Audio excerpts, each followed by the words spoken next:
Hey family, Dad here. Hope you're having a great day. On this video, I just wanted to break down how much I've made at each of my jobs. So I'm a 49-year-old dad to two adult kids. I've shared on previous videos kind of my life.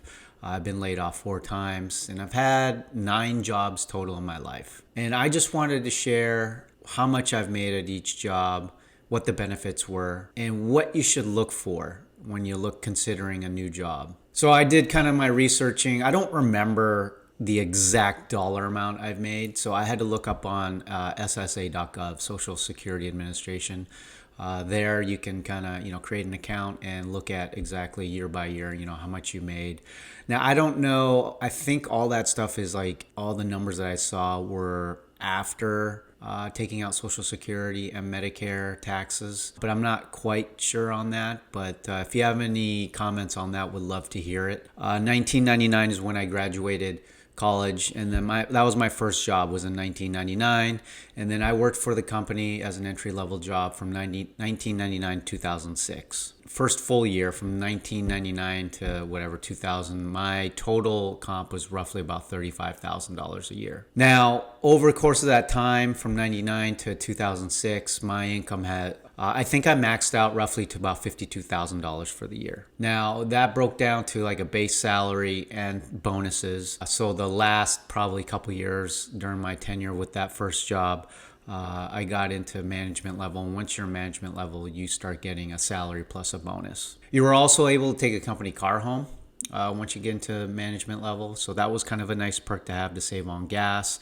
The 401k was pretty average, but obviously they had benefits for that, which was good, and then health benefits and then PTO benefits as well. Now moving forward to my second job after that role from 99 to 06, I got into healthcare sales, field sales, where you would go and see accounts or customers at their location. It was different. It was definitely a different change of scenery, and I enjoyed it. And I've been in that industry ever since, pretty much. For majority of my jobs. So as I break it down for this second role that I had, I started in June of 2006 and it ended in October 2009. That was my first layoff. Salary range, total comp range was roughly around 72 to 94K. It was a base salary and bonus. I had a company car, which was great. Good PTO benefits. It did have a good 401k. I don't remember off the top of my head what the 401k benefits were, but at that time, it was better than what I had at my first job. But again, I got laid off in October 2009 with that role, and I started a new job in 2010. With the third job, January 2010, it went through October 2015 until I got my second layoff. But this role was the most memorable role. I really enjoyed the company. It was a small company. I had a great manager. I had a great team. It was very memorable. By far the best company thus far that I've worked for. My range during this time was anywhere from $65,000 to $120,000. Also included a base salary and a bonus.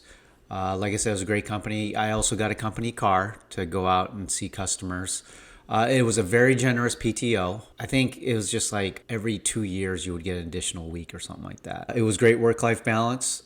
It had an okay 401k match, but it also had profit sharing. So at the end of the year, if the company did great, they would give you a percentage of the profits directly into your retirement account. So overall, out of the 3 jobs I had post-college, this one was the most memorable one so far as making money, compensation-wise, and also retirement. So of course, all good things have to come to an end, and that I got laid off in October 2015. And then I started my 4th job in January of 2016. That didn't last too long. It lasted about a year and a half. My range during that time was roughly $82,000 to $94,000. Again, it was a base salary and bonus.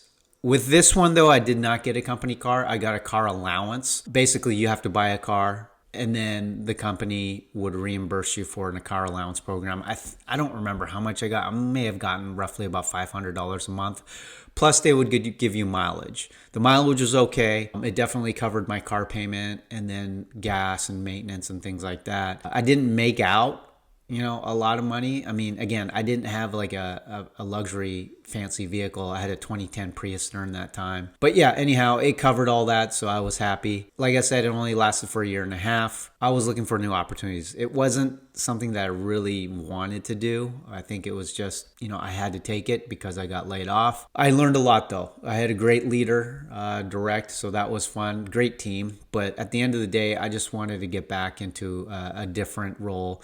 Something similar to my first two roles previous to this one. So like I said, after July of 2017, I started a new role in August of 2017, and that lasted through April 2021. My range during that time was 105,000 to roughly about 140,000. Again, it was base salary and bonus structure. I had a company car this time, so that was nice. Good PTO, good health insurance. It had a 6% 401k match, which was probably, I think, the best one that I had thus far out of all my jobs. And it also had a small pension. It was a big conglomerate in the healthcare industry. Yeah, I really enjoyed it, but it came to an end in 2021. That was during the pandemic. And I felt at that time my life was evolving, so I wanted to try something different. And then I jumped in the world of tech. So I started in tech in May of 2021, and that ended in December of 2022. This by far was my biggest compensation bump. My range was roughly 195 to 225K during that time. It was a huge tech company. It's one of the big, probably 5-7 companies in the world. It was a base salary and it included a sign-on bonus. So there was no commission, anything like that. You got a base salary and then you got a sign-on bonus. And then you also got RSUs, restricted stock units. So this role was definitely different than what I've worked at my previous, 3-4 roles.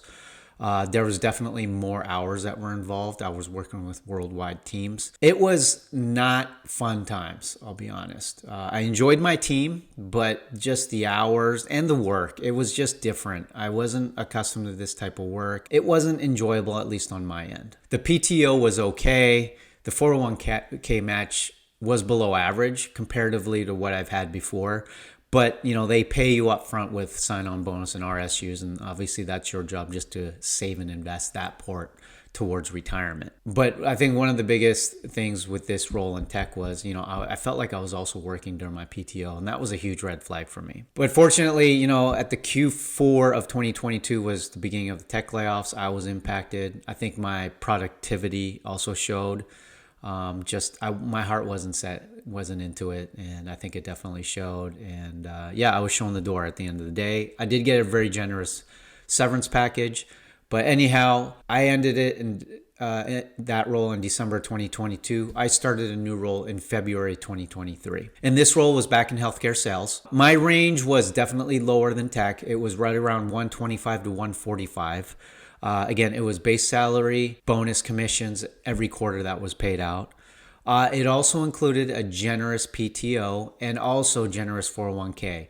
So I put in 6%, the company would put in 9%. It also included a company car, and I also got a sign-on bonus. But of course, this was short-lived, and that was my fourth layoff, which happened in May of 2024. So fortunately, I found my next job the following month in June of 2024, and that lasted less than a year. I left in April 2025. It was an okay company. It was a very, very small company.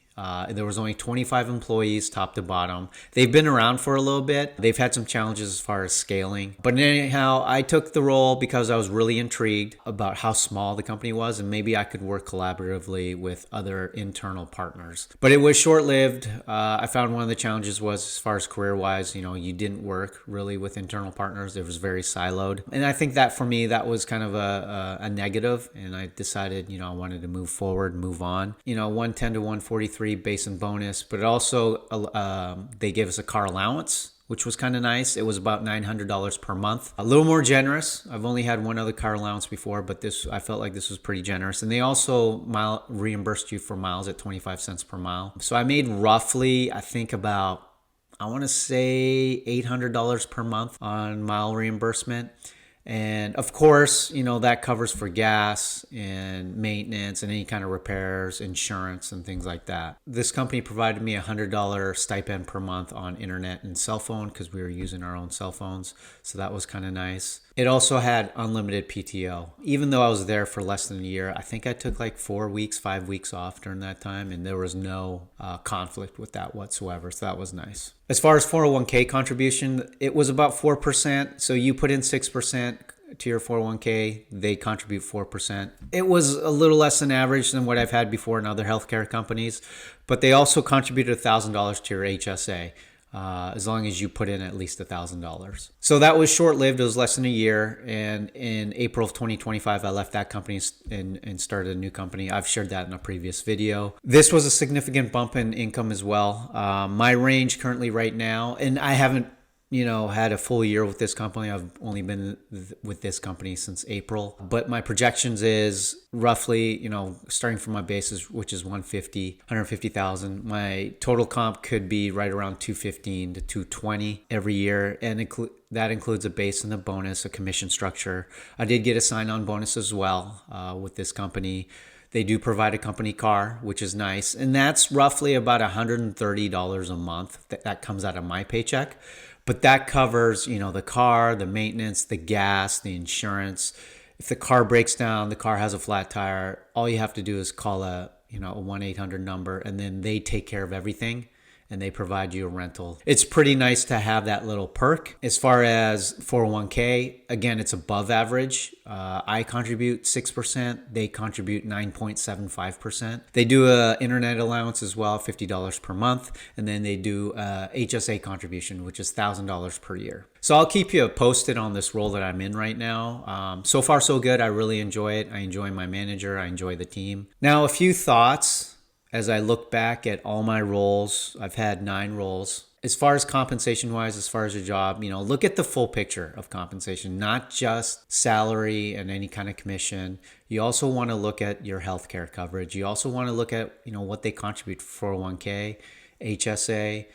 Do they give you RSUs? Do they give you any other perks, company car, which add to your total compensation? Some of that I didn't include in my total comp. It's a nice perk to have. The company car versus a car allowance. I've had 2 car allowance programs that I've been part of, and I've also been a part of, I think, 4 company car programs, which my company afforded me to have. I would definitely do a company car. It's just peace of mind. You don't have to worry about, insurance costs going up. You don't have to worry about maintenance, repairs, all that kind of stuff. It's sometimes a pain and sometimes stressful dealing with, insurance costs. The rising insurance costs is such a pain for me. So having a company car, you don't have to worry about it. You do have to pay out of pocket. It comes out of your paycheck every month or every paycheck. But I believe it's a lot more peace of mind not having to worry about anything related to having a car. PTO, I think one thing that's overlooked is how much PTO you have. I had one company that had unlimited PTO, and the company truly didn't really care how much PTO you took. Now, granted, I only was with that company for about 10, 11 months, and I took 5 weeks off, and they didn't even bat an eye. My manager was very supportive about taking PTO. I could see other companies probably frowning upon that, but other companies I've been with, I've gotten 6 weeks a year. I've gotten 5 weeks a year. This current company I'm in right now, I think I'm able to take up to 5 weeks a year. So that's plenty for me. Those are the 9 jobs that I've had, and I kind of broke down what the compensation was. Tell me your thoughts. What did your compensation look like over the course of your working career? Do you look at all the other perks as well, such as the 401k contribution? Do you get a car allowance or company car? PTO, health insurance. Comment, like, subscribe. I would definitely appreciate it. So that's all I got. I'll catch you all at the next video.